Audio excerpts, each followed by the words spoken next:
I love that song. It's kind of a great introduction to what I'm thinking about this week. Thinking about a new world hanging outside the window, dark and strange. And I know we're only 12 days into a new decade, and I kind of already feel like the world is ending in many ways. Are some of you feeling that way too? Maybe a couple? Yeah. And I don't say this to be hyperbolic or a negative Nancy. I'm generally an optimistic person, but I say it because I feel like there is a kernel of truth in that sentence. There's so much going on in the world right now. Puerto Ricans are again experiencing the devastating effects of natural disaster. Australia and its vibrant wildlife is dealing with untold death and destruction because of unprecedented wildfires. This presidential regime continues to flame the fires of conflict and discord between the United States and Iran, setting off a blaze of violence and hatred. And those are just some of the most recent headlines. Police violence against communities of color, rising rents in our city, inhumane border policies, anti-queer and trans violence, and many other issues remain in our shared backdrop, the everyday indignities. And then there are many, many additional pains and conflicts that arise in our lives and the lives of our neighbors every day. I know the beginning of 22 has dealt me with some personal turbulence and upheaval, as happens in life, and perhaps some of you are dealing with that too, as we think about these first 12 days of this new decade. So, with each of these new and growing developments around the world and within our own backyards, perhaps even within our own homes, it feels like we're gesturing toward an end. And in a way, we can think about each of those moments as a sort of hitting the end of the world, a sort of world. We've reached that end so many times already in these last few weeks. So I think, this new decade has begun with a tinge of sorrow, of anger, and of defeat. And now what? Now what? So this month we're considering how we are known and called in the world. Some of us are known and called by God or Spirit or a grand oneness. Others feel known and called by personal conviction and sacred experience. Others still feel known and called by community and loving bonds between people and places. Today, I want us to consider how we might live into our calling as Unitarian Universalists, as Troop UU, as church, to imagine new worlds together in community, known by one another and the wider world as agents of change and as a people of care and of love. As Reverend Richardson wrote in her poem, "As the world begins again, we must gather the light around us. And to gather that light of one another, we are called to our imaginations, to imagine a world in which the earthquakes and fires and missiles and violence have disappeared, where those things have been replaced with justice and care and love and connection, replaced with our potential for a shared humanity with all beings." And I know some of you may be rolling your eyes right now and wanting for Imagine by John Lennon to start playing. And I get it. That sort of imagination feels for some of us out of touch. And that may be true, but only if it's an exercise in imagination that leads to no further action. For most of us, our imaginations have been tainted and stunted from years of being told, that's just the way it is, and this is the world we live in, deal with it. But imagination is also the one thing that has ever brought about life-saving innovation, new ways of understanding and being with one another, creations that have allowed us to all feel a little less alone in the world.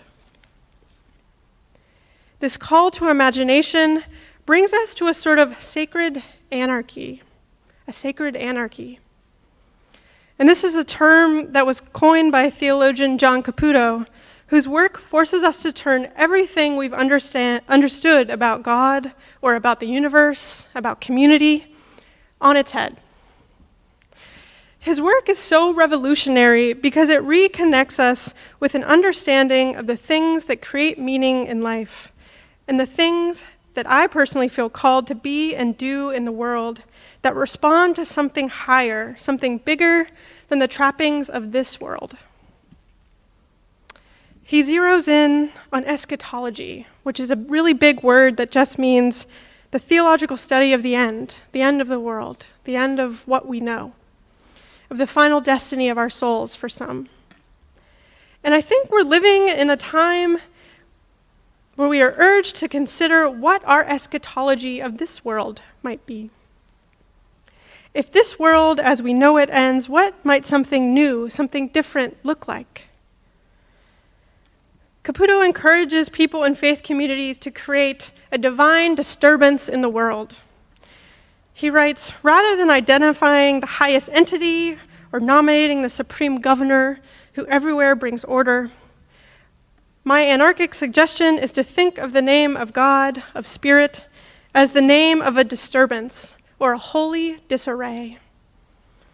He urges us to consider the ways we've been programmed to accept and never question the ways of the world as they are, to accept a ruthless hierarchy, to accept empire and a dominating capitalism, to accept the ways we mistreat, we malform, and we belittle one another. But what if we respond to that which we are called? We respond to that call to imagine together in loving community a world that is otherwise from this one. That work of sacred anarchy brings about, as Caputo writes, the rule of so-called weak forces like patience and forgiveness, which instead of forcibly exacting payment for an offense, release and let go. This new world is found whenever war and aggression are met with an offer of peace. It is a way of living, not in eternity, but in time.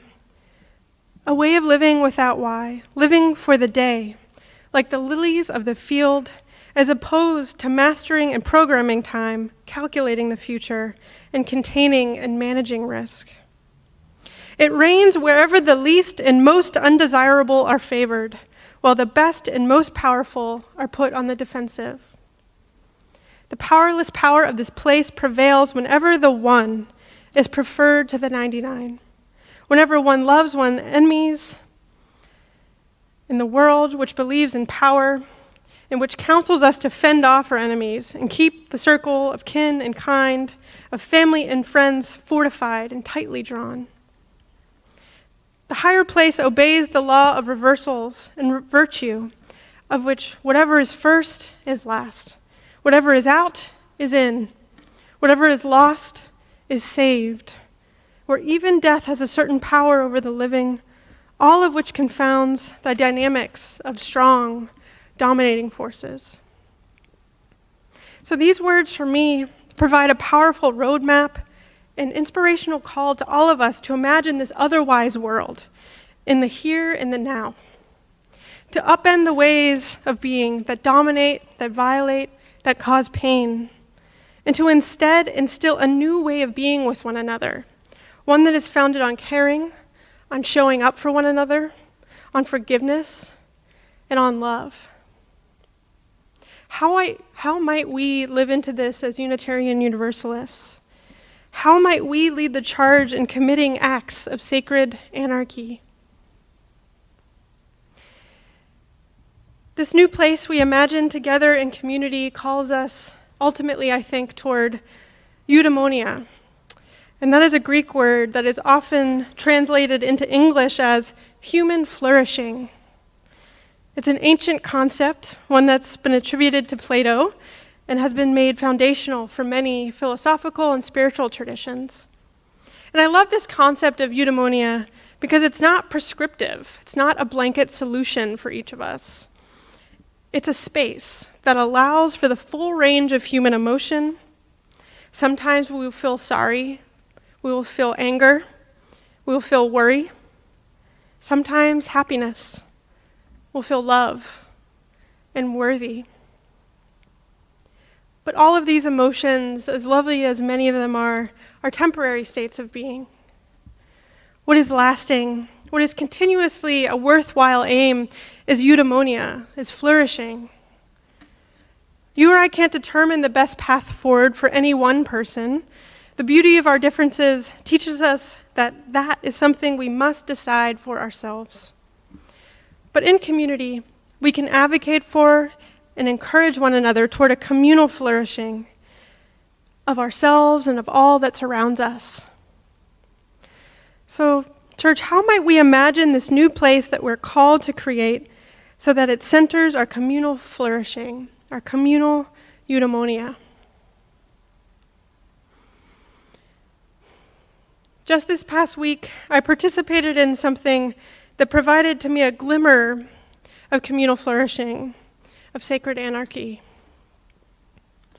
In one of my final classes at seminary this winter, we sat together lamenting the ways the world feels like it's ending all around us. We were assembled together as Christians, as Jews, as Muslims, as Hindus, as Unitarian Universalists, all from many different cultures and backgrounds and expressions of faith. And with many different hopes and dreams, we shared our sorrow over these events of the last few weeks. We were together as anti-war activists, as veterans, as active duty service members, as pastors, imams, chaplains. Just like our story for all ages today, we had many, many different 3D glasses in that room, many different ways of understanding the world and the culture around us. But with Australia and Puerto Rico and Iran and the many, many other daily pains on our hearts and minds, we decided to head outside and stand in a circle together. And then we prayed. We held one another's hands, we closed our eyes, and we felt the earth beneath us. We stood in silence. And then slowly, one by one, each of us began to utter the words bubbling up from our souls that morning. These words were our blessing for the end of the world, our prayers for something new, for a shared eudaimonia among us all. They were the words that we needed to hear uttered aloud into the world, the words that connected us to one another. Resilience, sorrow, hope, patience, strength, forgiveness, humility, resolve, leadership, acceptance, protection, love, love, love. I encourage you to take a moment now and say aloud a word that your soul needs to hear uttered into the world right now.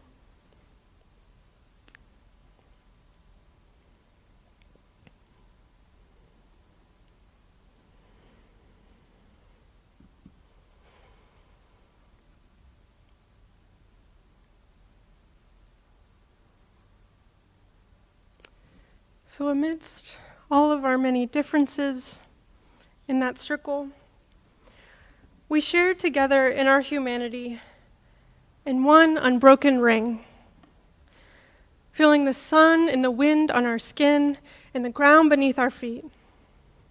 We were doing the reflective work of imagination, of sacred anarchy. We were ushering in the end of a world that pacifies and protects these ills, and we were speaking aloud the birth of something new. As Reverend Richardson writes, we could all use a blessing when the world is ending. And it's this blessing by which we are all known, and that will simply sit itself beside you among the shards and gently turn your face toward the direction from which the light will come, gathering itself about you as the world begins again.